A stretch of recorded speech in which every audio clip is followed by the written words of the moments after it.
Selanjutnya yaitu acara inti ceramah agama atau tausiah yang akan disampaikan oleh Al-Mukarram Al-Habib Abdullah bin Yahya Al-Habashi.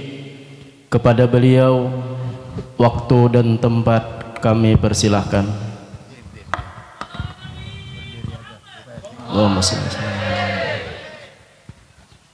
Assalamualaikum warahmatullahi wabarakatuh.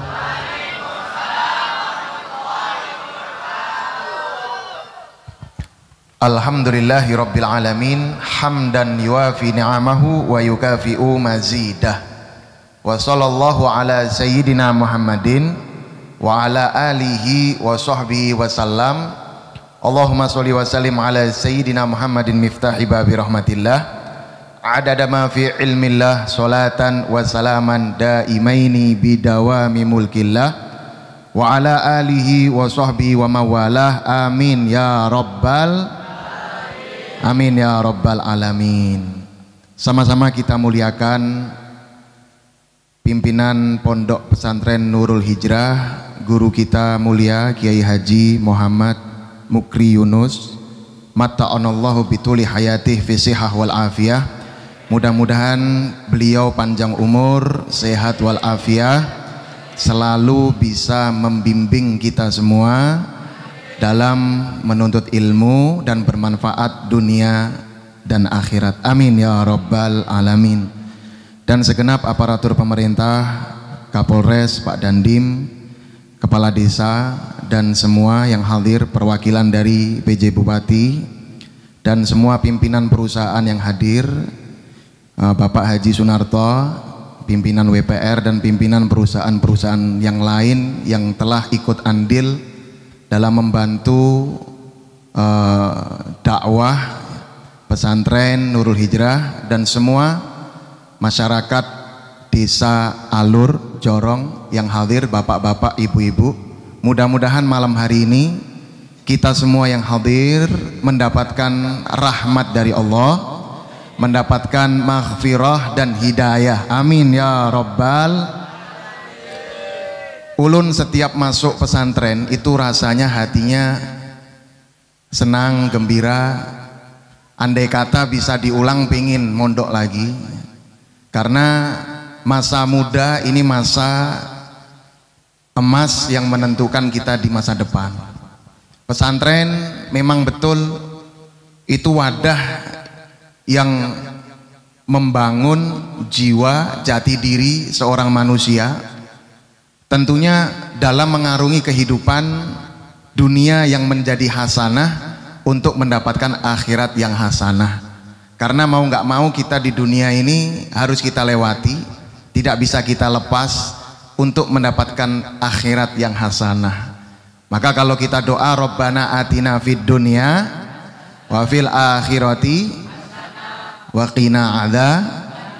Oleh karena itu Nabi bilang, ambil 5 sebelum kehilangan 5 hal. Muda sebelum tua, sehat sebelum sakit, lapang sebelum sempit, kaya sebelum miskin, hidup sebelum mati. Alangkah indahnya apa yang disampaikan Nabi Muhammad SAW. Dan termasuk terpenting adalah muda sebelum tua, karena anak-anak muda itu dibanggakan sama Allah di hari kiamat, di hari yaum la dhilla illa dhilluh. Gak ada naungan kecuali hanya Allah yang memberikan naungan di hari itu.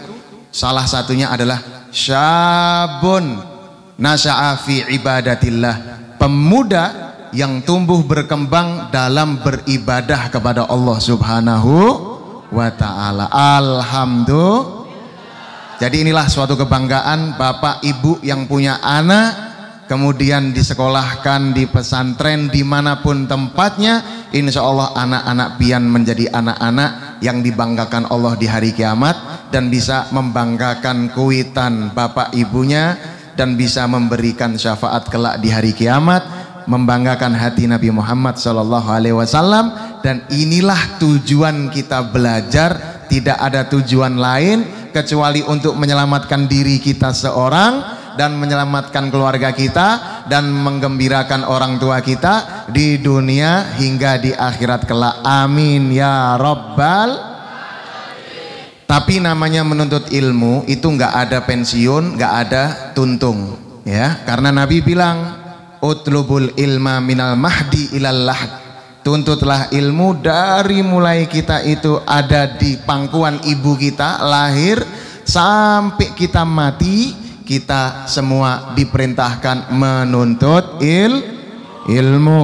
Nabi juga diperintahkan oleh Allah untuk terus meminta dan berdoa. Wa qul rabbi zidni ilma, ya Allah tambahkan kepadaku ilmu. Kita semua ini manusia, pada hakikatnya tidak ada seberapa yang Allah berikan kepada kita tentang ilmu pengetahuan. Seberapapun ilmu yang kita dapat, seberapapun pengetahuan yang kita dapat, itu dibanding pengetahuan dan ilmu yang Allah berikan kepada Nabi Muhammad, itu ibaratkan seujung jarum yang dilempar ke lautan yang sekiranya tidak membekas jika diangkat setetes air pun. Itulah ilmu kita, gak ada artinya. Semakin kita belajar, semakin kita memahami makna diri kita ini kecil, ternyata ilmu Allah luas. Sehingga Allah bilang dalam Al-Quran, seandainya lautan itu dijadikan tinta, kemudian untuk menjelaskan satu ayat daripada Al-Quran, lana fidal bahar, itu lautan akan habis, tidak cukup untuk menjelaskan satu ayat. Walaupun didatangkan laut yang seperti semula, kemudian untuk menjelaskannya lagi habis, tak sanggup untuk menjelaskan ilmu yang ada pada Al-Quran. Allahumma sholli ala sayyidina Muhammad. Lalu pada intinya apa? Adanya pesantren, adanya pengajian, adanya peringatan Isra dan Mi'raj, adanya majelis-majelis zikir, adanya kegiatan-kegiatan baik, adanya tempat-tempat baik. Tujuannya cuma satu, adalah supaya kita, ini digaris bawain ya, semuanya harus betul-betul paham tujuan semua yang diadakan ini. Intinya adalah supaya kita bisa selalu terkumpul dalam dairatur rahmat, circle, lingkaran rahmatnya Allah Subhanahu wa ta'ala. Karena Al-Habib Abdullah bin Alwi Al-Haddad dalam kitab hikamnya, beliau mengatakan, al-khalqu ma'al haq la yakhlu ahadum minhum min ayyakuna ihda dairatain. Seorang makhluk hamba di hadapan Allah Tuhannya itu nggak lewat, nggak luput, nggak lepas dari dua circle, lingkaran. Imma ayyakuna dairatur rahmah, ada yang berada di circle-nya itu rahmat, lingkarannya rahmat. Au dairatul hikmah, ada juga yang kedua, dia berada di lingkaran circle-nya hikmah. Nah, nanti dijelasin apa itu rahmat, apa itu hikmah. Faman kanal yom fi dairatir rahmah kana khodan fi dairatil fadl. Siapa orang sekarang dia kalau circle lingkungan lingkarannya adalah lingkaran rahmat, nanti di akhirat dia akan mendapatkan fadlullah, anugerahnya Allah.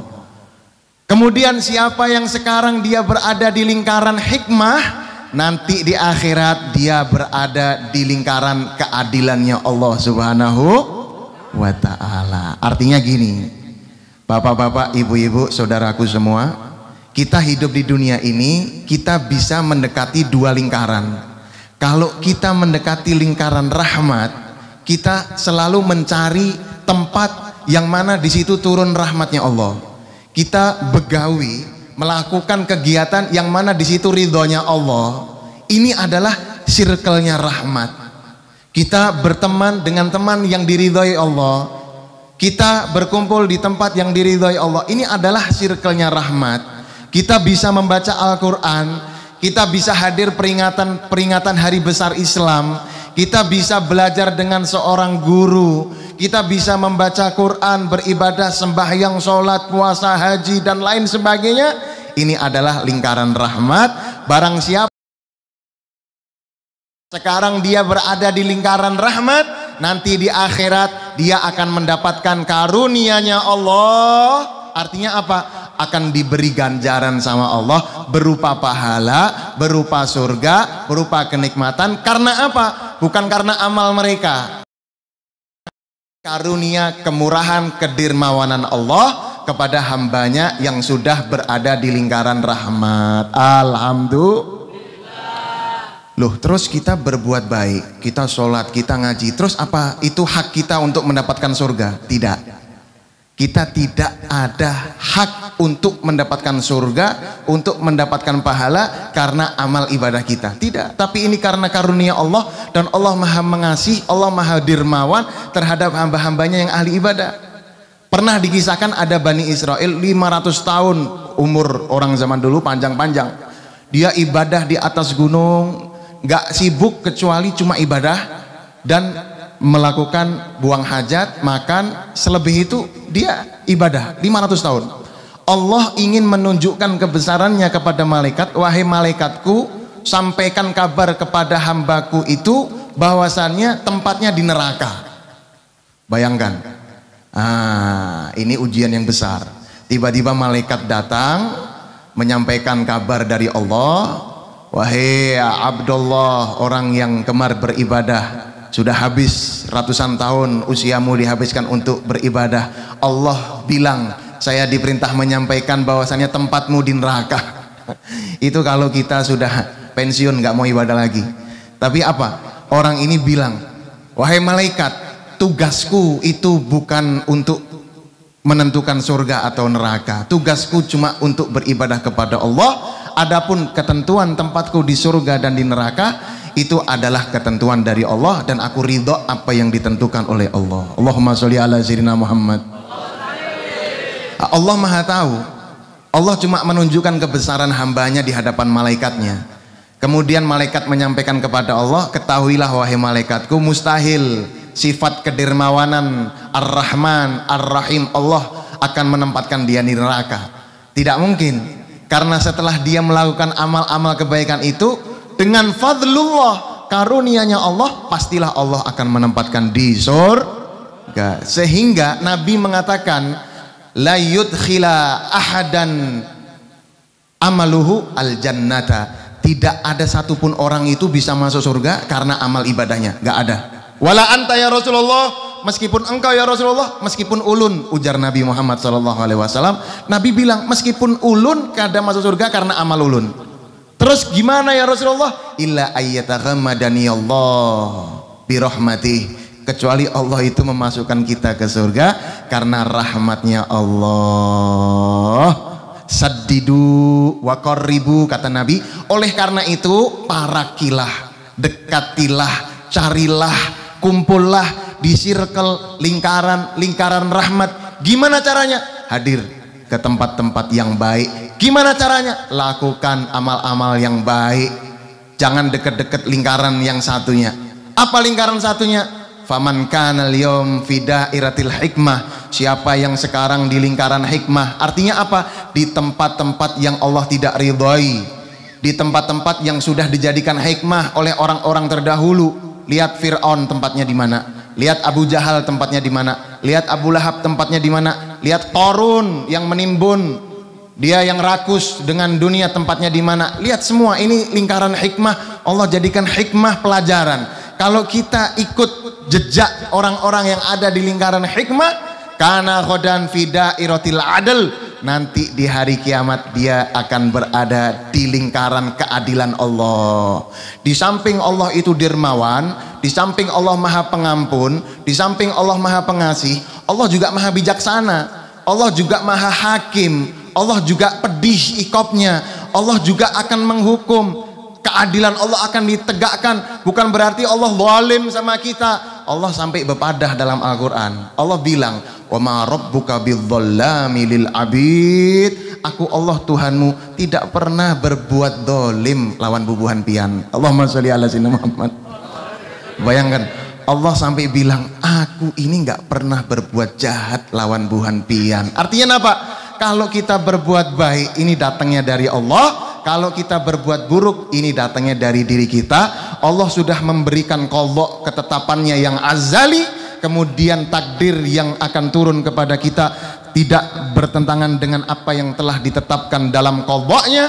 Kita diberi oleh Allah ikhtiar untuk mendekat ke lingkaran-lingkaran rahmat, untuk menjauhi lingkaran-lingkaran hikmah, supaya dalam lingkaran rahmat kita mendapatkan anugerah karunia Allah, supaya jauh dari lingkaran hikmah tidak mendapatkan iqab dan hukuman dari Allah. Sehingga kalau kita itu mendapatkan kebaikan, bersyukur kepada Allah, alhamdulillahi rabbil.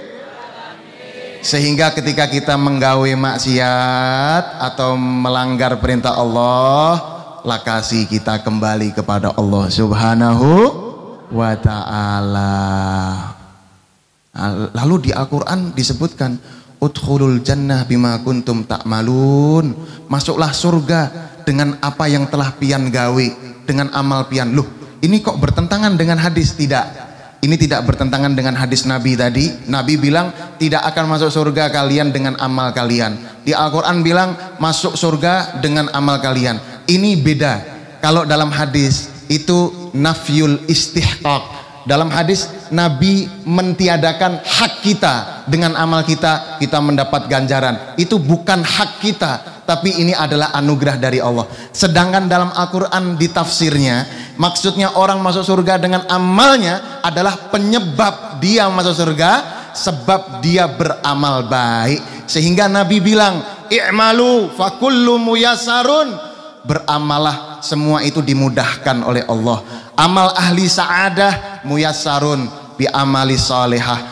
Amal-amal orang yang bahagia akan dimudahkan bagi orang yang beramal soleh. Artinya apa? Penghuni surga sekarang sudah bisa dilihat. Dia yang rajin sedekah, dia yang rajin membantu, dia yang rajin sembahyang, dia yang jujur, dia yang amanah, dia yang takut sama Allah, dia yang minta ridhonya Allah. Berarti ini dia calon penghuni surga. I'malu fakullu muyassar. Adapun orang yang dimudahkan amalnya amal ahli syaqawah, orang yang celaka, sudah kelihatan ciri-cirinya ada, tapi kita tidak bisa menentukan akhir usia seseorang, namun ciri-cirinya sudah ada. Meskipun di akhir Allah masih memberi mereka kesempatan, meskipun di akhir kita nggak tahu apakah kita husnul khotimah, maka dari itu inilah tujuan utama kita, adanya pesantren, adanya majelis zikir, adanya tempat-tempat baik. Untuk apa? Untuk kita Bapak Ibu sekalian menggiring keluarganya ke dairatur rahmat, lingkaran-lingkaran rahmatnya Allah Subhanahu wa ta'ala, sehingga di antara mereka yang meninggal dalam keadaan dirahmati Allah. Kenapa? Dari kecil sampai meninggal dunia dia ada di daerah rahmatnya Allah. Mudah-mudahan kita semua berada di daerah rahmatnya Allah sampai kita meninggal husnul khatimah, amin ya rabbal alamin. Ya, ulun tidak panjang lebar ya, karena di sini banyak guru-guru kita ya, terutama ayah kita Abah Guru Ki Haji Mukri Yunus. Tadi ulun masya Allah tanya-tanya lawan beliau, ini kelihatannya di dalam di desa alur, tapi pesantren Nurul Hijrah ini bisa memenangkan lomba bahasa Arab nasional tingkat Indonesia. Subhanallah, alhamdulillah. Ini pahalanya mengalir kepada semua dewan guru, pengasuh, pimpinan, dan juga mereka yang ikut membantu.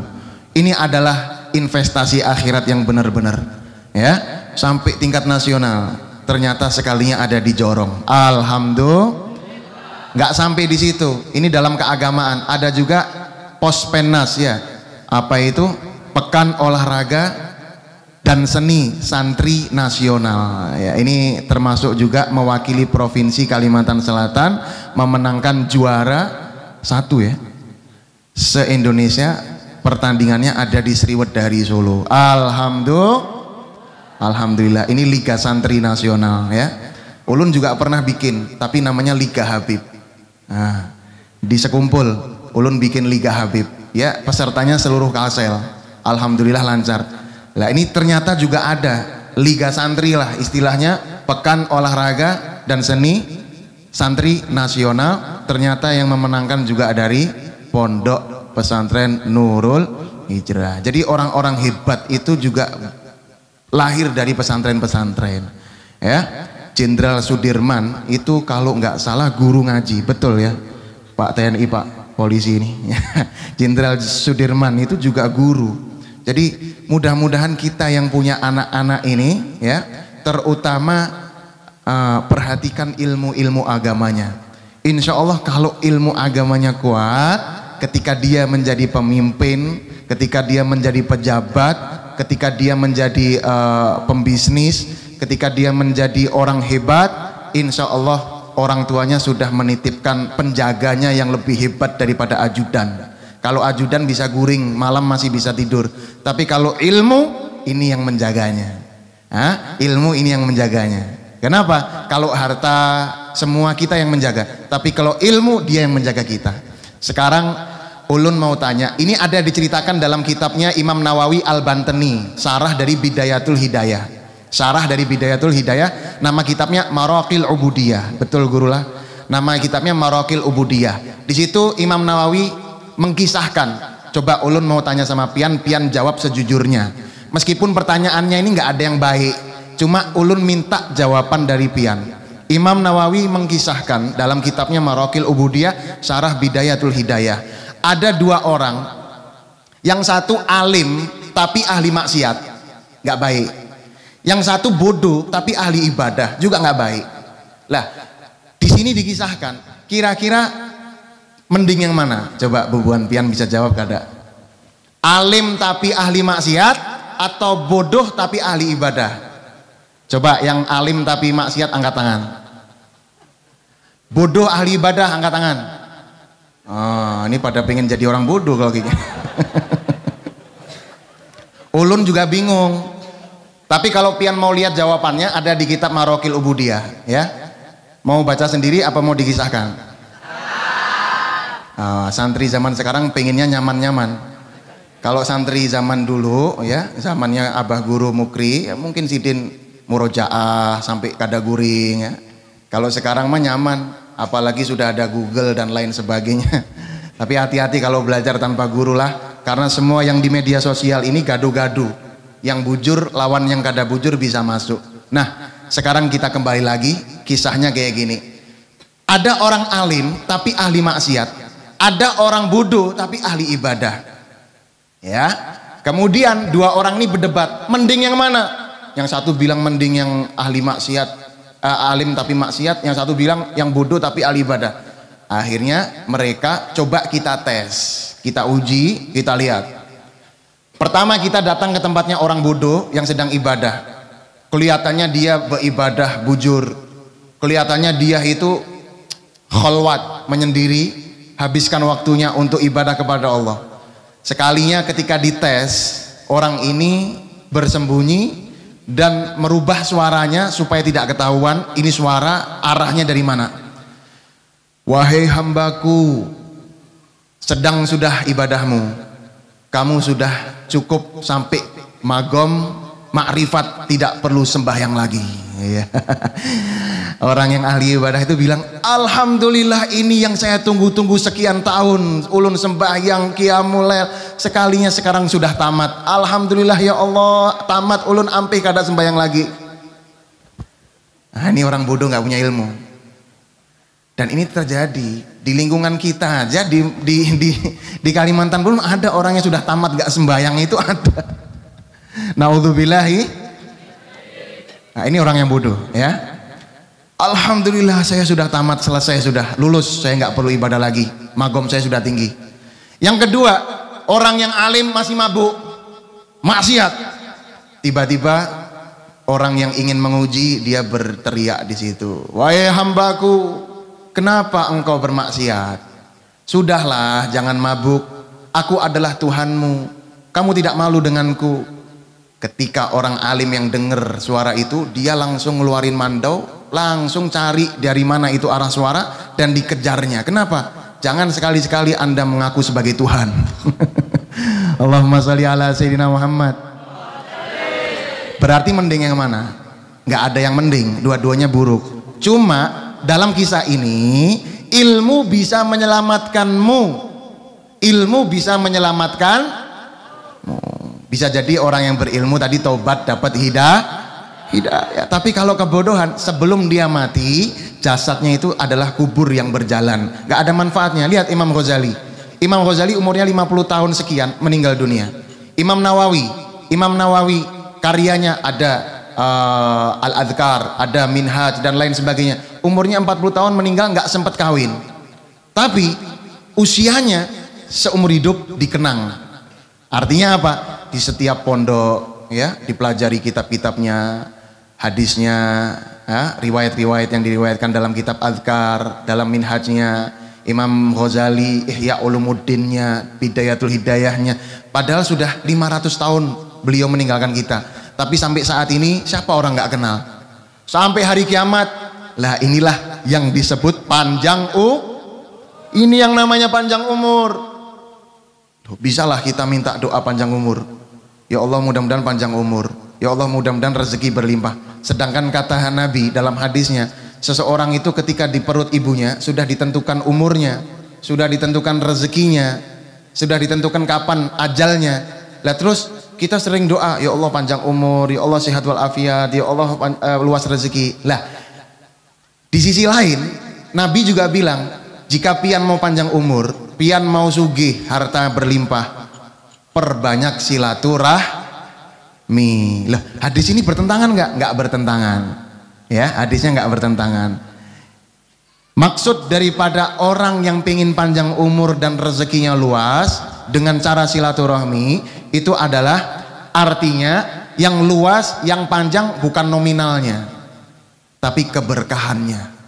Lihat Imam Nawawi 40 tahun, karya kitabnya kalau sekarang kita kalkulasi dari mulai lahir sampai wafat, sehari disebutkan kalau dikalkulasi semua karya beliau itu sehari bisa menulis 8 halaman.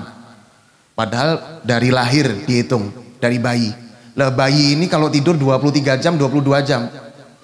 Ini 8 halaman setiap hari, umurnya 40 sekian, beliau nggak sempat nikah, meninggal dunia, tapi umurnya panjang sampai hari kiamat. Ini yang kita cari. Ini yang kita pengen. Ini yang kita harap. Ada yang panjang umur karena jasanya. Ada yang panjang umur karena ilmunya. Ada yang panjang umur karena hartanya. Ada yang panjang umur karena idenya, karena tenaganya. Inilah yang kita cari adalah barokah dalam umur, barokah dalam rezeki. Amin ya Rabbal Alamin. Ya, Masya Allah. Paling nikmat melihat santri. Ya, mudah-mudahan ulun doakan santri dan santriwati Pondok Nurul Hijrah. Allah jadikan anak-anak yang soleh solehah, anak-anak ahli ibadah, anak-anak yang berilmu, ilmunya bermanfaat untuk dirinya, bermanfaat untuk keluarganya, dan bisa membanggakan hati kedua orang tuanya dan membanggakan hati Nabi Muhammad sallallahu alaihi wasallam. Amin ya Rabbal Alamin. Amin ya Rabbal Alamin. Cukup segini aja. Mudah-mudahan apa yang ulun sampaikan bisa bermanfaat, khususnya buat ulun pribadi dan buat siapapun yang bisa mengambil sedikit manfaat yang ulun sampaikan. Sama-sama kita berdoa kepada Allah, semoga kita selalu berada dalam dairatul rahmat, lingkaran circle rahmatnya Allah Subhanahu wa taala, hingga akhir hayat kita husnul khotimah dalam liputan naungan rahmatnya Allah. Amin ya Rabbal Alamin. Allahumma sholli wa sallim ala sayyidina Muhammad sholatan tunjina biha min jami'il ahwal wal afat wa takdilana biha min jami'il hajat wa tutahhiruna biha min jami'is sayiat wa tarfa'una biha indaka ila a'la darajat wa tuballighuna biha aqsal khayat min jami'il khairat fil hayat wa ba'dal mamat. Rabbi auzi'ni an ashkura ni'mataka allati an'amta alayya wa ala walidayya wa an a'mala sholihan tardah wa aslih li fi dhurriyyati inni tubtu ilaik wa inni minal muslimin. Allahumma inna nas'aluka ziyaratan fid din wa barakatan fil umur wa sihatan fil jasad wa si'atan fil rizq wa taubatan qoblal maut wa syahadatan indal maut wa maghfiratan ba'dal maut wa afwan indal hisab wa amanan minal adab wa nasiban minal jannah warzuqna an-nadhara ila wajhikal karim. Rabbana atina fid dunya hasanah wa fil akhirati hasanah wa qina adzabannar. Wa sallallahu ala sayyidina Muhammadin wa ala alihi wa sahbihi wasallam. Subhanaka rabbika rabbil izzati amma yasifun wa salamun alal mursalin walhamdulillahi rabbil alamin. Wal afu minkum. Wassalamualaikum warahmatullahi wabarakatuh. Assalamualaikum warahmatullahi wabarakatuh. Terima kasih kami ucapkan kepada Al-Habib Abdullah bin Yahya Al-Habsyi yang telah memberikan tausiah beliau kepada kita semua. Mudah-mudahan dengan tausiah yang beliau sampaikan kepada kita semua menambah wawasan dan pengetahuan kita, serta menambah dasar pengamalan kita akan syariatnya Sayyidina Muhammad sallallahu alaihi wasallam. Dengan demikian mudah-mudahan kita menjadi umatnya Sayyidina Muhammad yang mendapatkan syafaat dari Rasulullah sallallahu alaihi wasallam. Amin ya rabbal alamin. Demikianlah acara demi acara telah terlewati, kemudian ditutup dengan doa tadi. Dengan berakhirnya doa tadi maka berakhir pula lah acara peringatan Isra Mi'raj Nabi besar Muhammad sallallahu alaihi wasallam di Pondok Pesantren Nurul Hijrah pada malam ini. Sebelum kami tutup acara ini, sebagai pembawa acara kami mengucapkan mohon ampun dan maaf atas kehilapan kekurangan kami dalam membawakan acara. Demikian kami akhiri. Wallahul muwaffiq ila aqwamit thoriq. Wassalamualaikum warahmatullahi wabarakatuh.